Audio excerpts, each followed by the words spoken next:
honnêtement, dites-moi honnêtement, dans les commentaires, qui parmi vous est typé, ne serait-ce qu'un tout petit peu, par Shazam 2, Fury of the God, mon micro, j'aimerais bien que tu tiennes, s'il te plaît. Qui? Salut à tous, à mon retour sur cinéma. Aujourd'hui nous allons revenir dans cette petite vidéo, plus à droite, voilà, du champ, où nous allons donc reparler de Shazam Fury of the Gods. Voilà, décidément j'arrive pas à me décider de comment je vais mettre ma caméra. Il faudrait que je la tourne dans l'autre sens, que je tourne en 1080p, 30 fps, histoire de voir ce que je fais, mais c'est pas grave. Passons, où nous allons reparler de Shazam Fury of the God, puisque ce film est un flop monumental. Alors de base je voulais faire une vidéo sur Jonathan Majors, vu qu'il y a des infos qui sont tombées, qui peuvent potentiellement mettre Marvel dans la merde, mais je préfère attendre qu'il y ait d'autres informations qui tombent sur l'affaire, pour vraiment avoir une vidéo plus complète. Bref, on ne perd pas plus de temps, on est donc parti pour parler de Shazam Fury of the God, comprendre pourquoi est-ce que c'est un échec, et surtout comprendre pourquoi est-ce que Warner vous prend pour des cons. Let's go.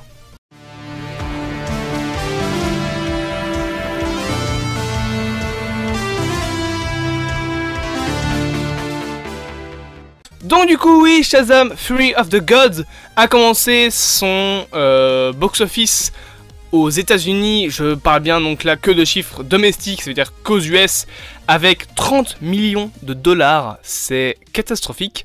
Et il a continué en deuxième semaine avec 2,35 millions de dollars, qui est donc une chute entre 60 à 80%. Je pense qu'on approche plutôt des 80%, qui est donc une chute pire que n'importe quel film. Morbius, Ant-Man et la Quantumania, pire que n'importe quel récent échec dans le monde du cinéma super-héroïque. Donc clairement, il faut se poser des questions, comment ça se fait? Et là je pense que c'est très vite résolvable par plusieurs problèmes. Déjà premièrement, personne n'en a quelque chose à foutre de ce film, vous allez voir que même les acteurs n'en ont rien à foutre. Ensuite, Shazam Fury of the Gods, Shazam, déjà principalement, c'est un problème. Et ensuite, la Warner.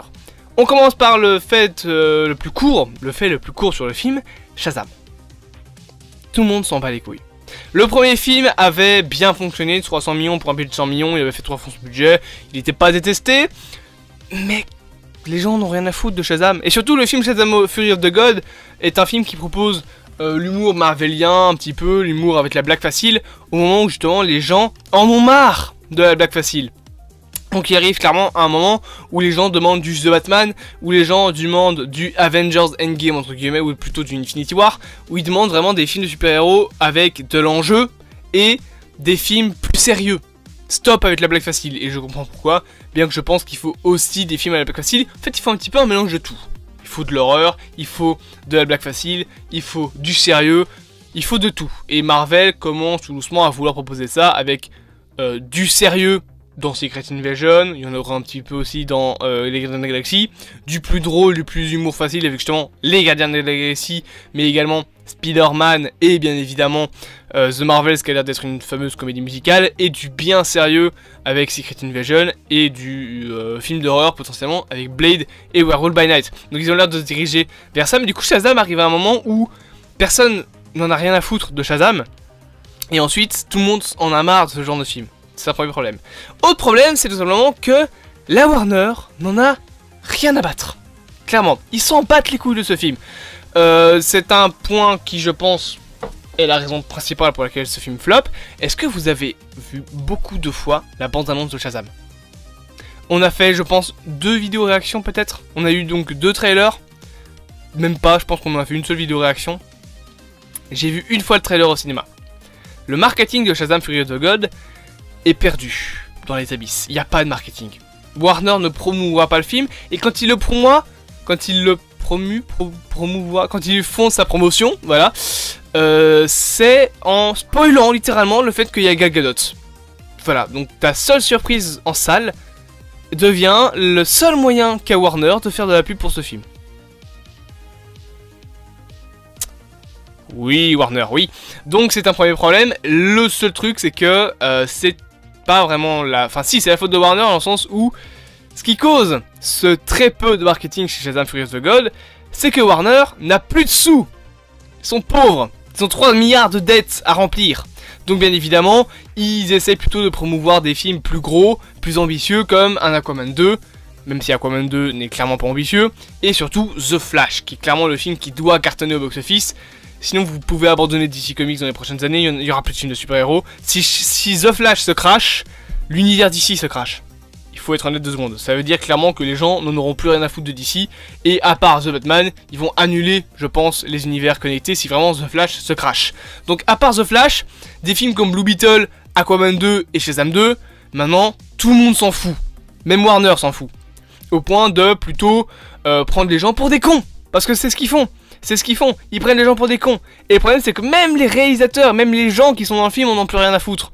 Le réalisateur, donc David Sandberg, je pense qu'il s'appelle, a dit déjà qu'il était là pour son billet. Voilà, il était là pour son argent. Clairement, il était là juste pour son ticket, pour son fric, pour avoir sa paye. Et il a même dit qu'il ne réalisera plus de films d'horreur, de films de super-héros, pardon, après ça. Et justement, il va se remettre au film d'horreur. Zachary Levi maintenant, il essaye de faire un petit peu son petit toutou à côté de James Gunn pour garder ce boulot là parce que putain c'est le seul rôle qui lui reste dans le cinéma. Rachel Zegler, elle a clairement dit qu'elle avait accepté le film parce qu'il lui fallait un job.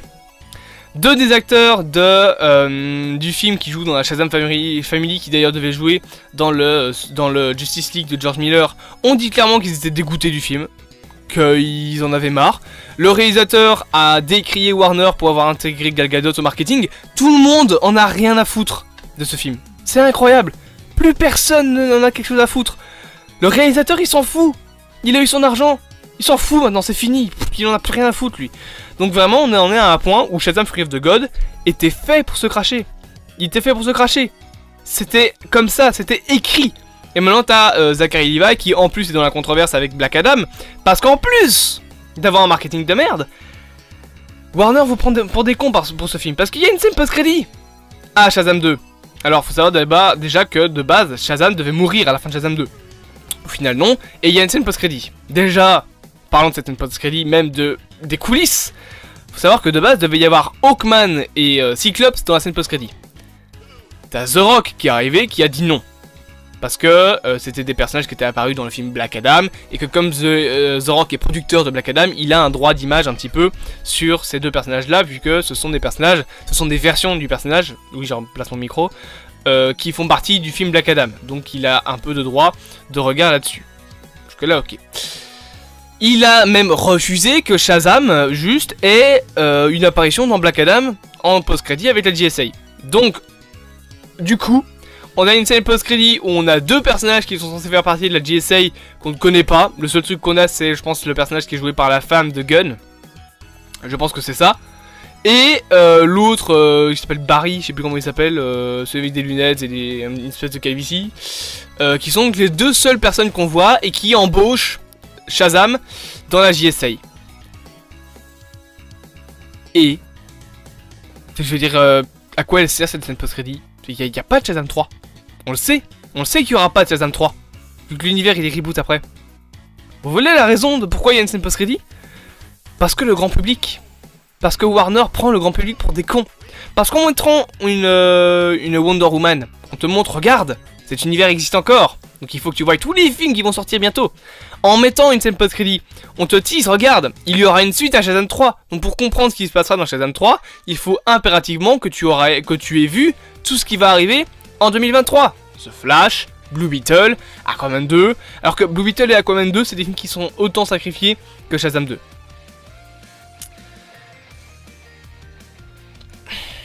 Voilà. Voilà la raison pour laquelle Shazam 2 se crache. Et vous savez ce qui me fout le plus le seum chez Warner? C'est que on te laisse Shazam 2, qui est un échec, vraiment une catastrophe monumentale au box-office. Et ils ont annulé Batgirl. J'ai toujours sous la dent ça. Ils font Shazam 2. Shazam, un personnage dont tout le monde se fout. James Gunn, il en a rien à foutre. Shazam, c'est loin d'être une priorité dans son univers. Il sera même pas dans la future Justice League. Tout le monde s'en fout de Shazam. On nous met à Shazam 2. On nous crée Blue Beetle. Pas grand monde en a quelque chose à foutre de Blue Beetle. Dans les comics, ok, c'est un personnage intéressant, mais le grand public, il s'en bat les couilles de Blue Beetle. Le film il fera 300 millions de dollars max. Je peux me tromper mais il fera entre 300 et 600 millions. Il fera pas plus. Et ils ont annulé Batgirl avec Brendan Fraser, avec Leslie Grace. Un film qui... Ouais, c'est ça son nom, ouais, c'est ça son nom. Un film qui avait le potentiel. C'est Batgirl. Putain, ce film, il aurait pu être un carton. Il aurait pu être un carton. En plus de ça, tu nous rajoutes qu'il y avait Michael Keaton dedans, je te rappelle. Donc, quitte à faire des films sacrifiés, autant faire des films sacrifiés qui peuvent rapporter. Shazam 2, c'était écrit que ça allait être un flop. Parce que personne n'en a rien à foutre de Shazam. Et je vais le dire honnêtement, moi, je vais pas aller voir le film. Hein. J'ai littéralement... ma paye qui est là, je vais pas la dépenser pour aller voir Shazam, hein. Je vais la dépenser pour aller voir Mario, pour aller voir les Gardiens de la Galaxie, pour aller voir The Flash, mais je vais pas aller dépenser 40 balles là, pour aller voir Shazam.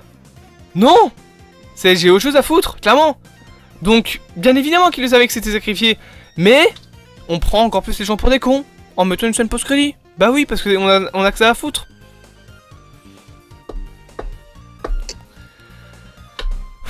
Voilà, c'est tout ce que j'avais à dire. J'espère que cette petite vidéo vous aura plu. Bien évidemment, c'est une vidéo un peu coup de gueule. J'en ai marre en fait de parler de DC en mal. Ça me fait chier, je vous l'avoue. Mais j'avais pas envie de parler de l'affaire de Jonathan Majors. J'avais pas envie de reparler de Marvel parce que j'en parle tout le temps. J'avais envie de parler un peu de DC, mais le problème c'est que qu'est-ce que tu veux dire de DC à part du mal? En plus, maintenant t'as un drama avec Zachary Levi et The Rock qui a aucun sens. C'est des gamineries. Donc, ouais. Bah, c'est DC quoi. De toute façon, d'ici avant 2025, faut pas compter là-dessus. Hein. Aquaman 2, Blue Beetle, même The Flash en vrai. The Flash, tu regardes la bande-annonce, les effets spéciaux ils sont pas beaux, clairement. Le film, il a l'air pas ouf. Je vais être honnête, il est pas fou, pas fou. Donc bon, voilà. Faudra attendre 2025 pour avoir du bon. J'espère que cette vidéo vous aura plu. Bien évidemment, n'hésitez pas à vous abonner, à partager, à liker, à me dire en commentaire ce que vous pensez de tout ça. Moi clairement j'en ai marre d'ici, j'en ai marre de James Gunn même parce que bah, son plan me hype pas clairement. Voilà, j'en ai marre de DC, j'en ai marre de tout, ça me casse les couilles. J'espère que cette vidéo vous aura plu, je vous dis à plus à moi dans CD Cinéma, passez une bonne journée, aïe. Et à bientôt. C'est quand même dingue d'en arriver à des extrêmes pareils.